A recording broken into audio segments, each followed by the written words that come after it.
बूढ़े गिद्ध ने बताया कि बुढ़ापे में औलाद साथ क्यों छोड़ देती है। आज का वीडियो बिना स्क्रिप्ट किए सभी को देखना चाहिए, क्योंकि बुढ़ापा तो एक दिन सभी पर आएगा। जो आज बालक है वह कल युवा बनेगा, परसों जवान होगा और आगे फिर बुढ़ापा स्वीकार करना ही पड़ेगा। चाहे कुछ भी कर लो, इसमें किसी की नहीं सुनी जाएगी। ऐसा नहीं है कि कोई व्यक्ति अधिक धनवान है तो वह कुछ रिश्वत दे देगा तो बुढ़ापा उसे पर असर नहीं करेगा। ऐसा नहीं है कि कोई बड़ा बहादुर है, लोग उससे डरते हैं तो बुढ़ापा भी उसके डर से उसके पास नहीं जाएगा। चाहे कोई ज्ञानी हो, धनी हो, बल्कि हो या गुड्डी हो, सबके सारे हुनर धरे के धरे रह जाएंगे जब बुढ़ापा आपके ऊपर आएगा तब। इसलिए यह जानकारी सबको ध्यान से सुननी चाहिए। इस वीडियो से पता चलेगा कि औलाद बुढ़ापे में साथ क्यों छोड़ जाती है।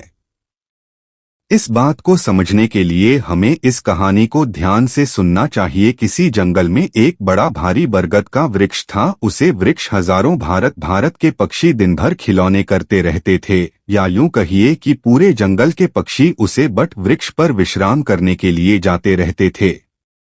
कुछ पक्षियों का तो वह वृक्ष स्थायी निवास स्थल था। उसे वृक्ष पर रहकर पक्षी अपार आनंद की अनुभूति प्राप्त करते थे। कहते हैं, हम जब किसी स्थान पर या किसी व्यक्ति के साथ एक लंबे समय तक रहते हैं तो हमें उसे मोह हो जाता है। इसी तरह उसे वृक्ष पर रहने वाले सभी पक्षियों को उसे वट वृक्ष से मोह हो गया था। एक दिन की बात, जंगल में सूखा पड़ गया। कई वर्षों से पानी नहीं बरसा। जंगल के वृक्ष सूख सूख कर मुरझाने लगे। वह वटवृक्ष भी पानी न बरसाने के कारण सूखने लगा। समस्त पक्षी धीरे धीरे करके उसे वृक्ष को छोड़कर जाने लगे। जब वह वृक्ष पूरी तरह से सूख गया, उसके पेट डालियां टूटकर नीचे गिरने लगी तो उसे वृक्ष पर रहने वाले सारे पक्षी उसे वृक्ष को त्याग कर किसी दूसरे स्थान पर चली गई। केवल एक बूढ़ा खेत उसे वृक्ष पर अकेला बैठा रह गया। उसने देखा कि वृक्ष पर रहने वाले सारे पक्षी एक एक करके वहां से जा चुके हैं। कुछ पक्षियों ने उसे बूढ़े व्यक्ति से भी चलने को कहा, परंतु कितने जाने से मना कर दिया। बूढ़े कितने सोचा कि मेरा जन्म इसी पेड़ पर हुआ है, इसी वृक्ष पर मैं खेल कूद कर बड़ा हुआ हूँ, मेरे जीवन के सारे सुख मुझे इसी वटवृक्ष ने दिए हैं। आज जब इसके ऊपर विपत्ति है तो मैं इस विपत्ति में छोड़कर अकेला कैसे चला जाऊं। इस वृक्ष ने मुझे पाल पोस कर बड़ा किया है, दुख सुख में मेरा साथ दिया है। मैं इस वृक्ष का ऋणी हूं, मैं मरकर भी इस वृक्ष को छोड़कर नहीं जाऊंगा। वे लोग बड़े खुदगर्ज होते हैं जो अपने माँ बाप को बुढ़ापे में छोड़कर चले जाते हैं या प्रदेश में रहकर सुखपूर्वक जीवन यापन करते हैं, घर पर अपने व्रत जनों को भूल जाते हैं। ऐसी संतान के लिए धिक्कार है जो अपने माँ बाप के बुढ़ापे का सहारा नहीं बनती। सोचो, जब तुम असहे थे तब तुम्हारे माँ बाप ने तुम्हारा साथ छोड़ा था क्या? जब तुम बीमार हुए थे तब भी तुम्हें छोड़कर कहीं गए थे क्या? जब तुमने किसी से झगड़ा किया और तुम संकट में पड़ गए थे तो क्या तुम्हारे माँ बाप ने तुम्हें अकेला छोड़ा था? जब उनके मन में किसी अच्छी चीज को खाने की इच्छा उत्पन्न हुई थी तब उन्होंने वह चीज तुम्हें छोड़कर कभी अकेले खाई थी क्या? आज भी बूढ़े हो गए तो तुम्हें उनसे घृणा होने लगी। तुम्हारे लिए उन्होंने इतना किया, तुम उनके लिए इतना भी नहीं कर सकती कि उनके बुढ़ापे की लाठी बन जाओ। दर्शन बांधो, बूढ़े कितने मरते दम तक वृक्ष का साथ न छोड़ने की कसम खाई। कुछ दिन और भी थी तो वह वृक्ष सोचा कि गिद्ध काका अभी भी इस सूखे वृक्ष पर बैठे रहते हैं, क्यों न हम सब मिलकर उनके पास चले और उन्हें समझा बूझकर अपने पास बुला ले। यही सोचकर कुछ पक्षी बूढ़े गिद्ध के पास गए और उन्हें अपने साथ चलने का आग्रह किया। कहने लगे, गिद्ध काका, तुम कहाँ इस सूखे हुए वृक्ष पर बैठे रहते हो? इस वृक्ष का जीवन खत्म हो चुका है, मार के साथ में मरना कहाँ की समझदारी है। कहते हैं, वही जीव का श्रेष्ठ है, जिसमें धर्म की हानि ना हो। वही देश श्रेष्ठ है, जहाँ कुटुंब का पालन हो सके। यह वृक्ष बिल्कुल जर्जर हो गया है, दीमक इस रात दिन गलाई जा रही है के साथ यह गिर जाएगा, फिर तुम कहाँ जाओगे?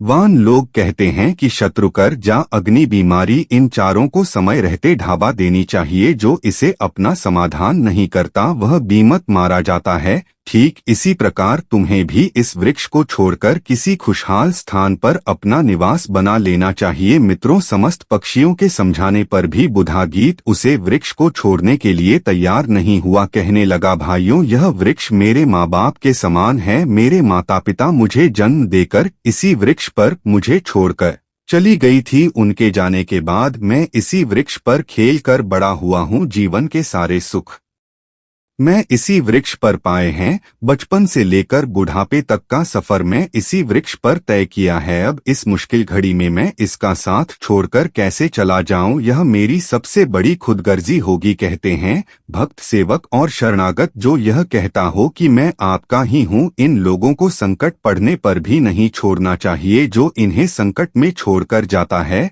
उन्हें बहुत बड़ा पाप लगता है, और जिसे अपना पालन पोषण किया हो, दुख सुख में साथ ना छोड़ा हो, ऐसे माता पिता को छोड़ता है तो वह जगन्नाथ अपराध का भाग होता है। उन संतानों को कभी मनुष्य की योनि में जन्म नहीं मिलता। युद्ध ने कहा, मैं अपनी मृत्यु तक किसी वृक्ष पर रहूंगा। आप लोग जाइए यहाँ से। गिद्ध की बात सुनकर सारे पक्षी निराश हो जाते हैं। वे लौटकर वापस चले जाते हैं। कुछ कुछ तो कहने लगे, भैया, इस बूढ़े गिद्ध के साथ साथ इसकी बुद्धि भी सत्य गई है, इसलिए उसे हमारा समझना अच्छा नहीं लगता। अगले दिन कुछ पक्षी उसे फिर समझने के लिए आए, लेकिन कितने जाने से फिर मना कर दिया। इस बार सारे पक्षी लौटकर अपने घर नहीं गए, बस सीधे इंद्र के पास पहुँचे और उन्हें सारी बात बताई की है। भगवान, हम जिस वन में रहते हैं वहाँ कई वर्षों से पानी नहीं बरसा है। पूरा जंगल पानी से शून्य है। पेड़ पौधे सब सूख चुके हैं।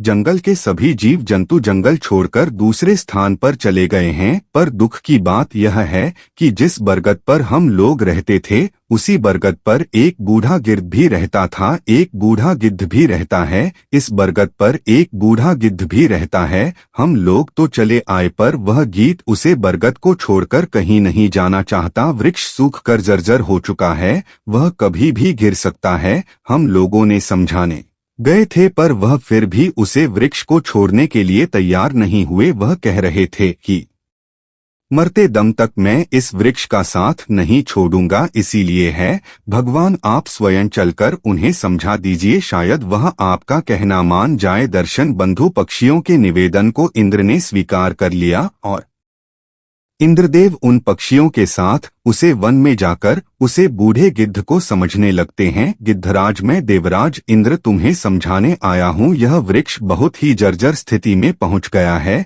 इसकी दलियां सूखकर गल चुकी है। इस पर छाया के लिए एक भी सूखा पत्ता नहीं बचा है, और आप भी बहुत बूढ़े हो चुके हो। किसी दिन यह वृक्ष गिर गया तो आपकी मृत्यु हो सकती है। इसलिए इस वृक्ष को छोड़कर किसी सुरक्षित स्थान पर चले जाइए। दर्शक बंधुओं, इंद्र की बात सुनकर बूढ़ा गिद्ध कहने लगा है, भगवान, एक बात बताओ, जब मेरा जन्म हुआ था तो मेरी माता पिता मुझे इसी वृक्ष पर छोड़कर स्वर्ग सिधार गई थी।